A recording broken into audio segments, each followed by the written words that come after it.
how it reflects on your team, on your university and everything, and taking that responsibility. So we're trying to educate as much as we can. You know, Jimbo, you know these young kids. You go into their homes, and I'm trying to find a way to ask this where it makes sense. And I don't think you've been asked it yet. But is it almost acceptable in some part of society, in some culture, where it's either the music they listen to, it's the shows they watch, that treating a woman negatively, the way that these things have, is almost accepted in some ways? I sure hope not. I mean, I don't think that. I don't think just because you hear that it makes you think that way. I think, if people know the rules, they know our rules, they know that it's a law that you can't do that. I don't think it's acceptable. I pray and hope not. But again, that's part of our educational process when we get them to know and try to teach them that those things aren't acceptable. Because that's not something that you would think that any father, except for the time when you're very young, or any coach would have to say. That's just a given that they understand that that's something they can't do.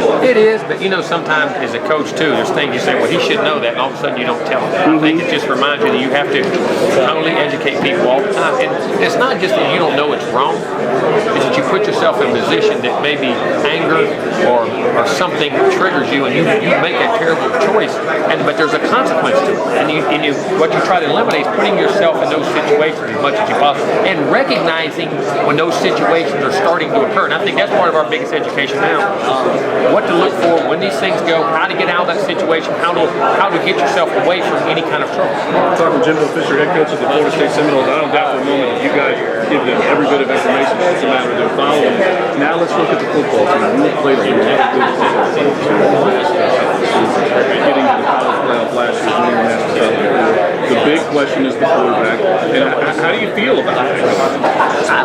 Again, people say I like Sean. Sean played against Clemson. He's got a great arm. He gets the ball extremely vertical down the field. He can run. He knows our offense, and he has really stepped up in the spring. This summer's had a tremendous summer for the guys. JJ Constantino, you saw the second half of spring, the last 5 or 6 practices, you saw it click, and then it carried over into the spring game. He played very well. And then you have Everett coming in, who's led his team to a national championship game. He's been undefeated. He's got great experience. He can run. He can throw. Then you got Francois, who's a very talented young guy. So I think we're very good there. It's going to be very interesting how that dynamic plays out. I'll pretend that I know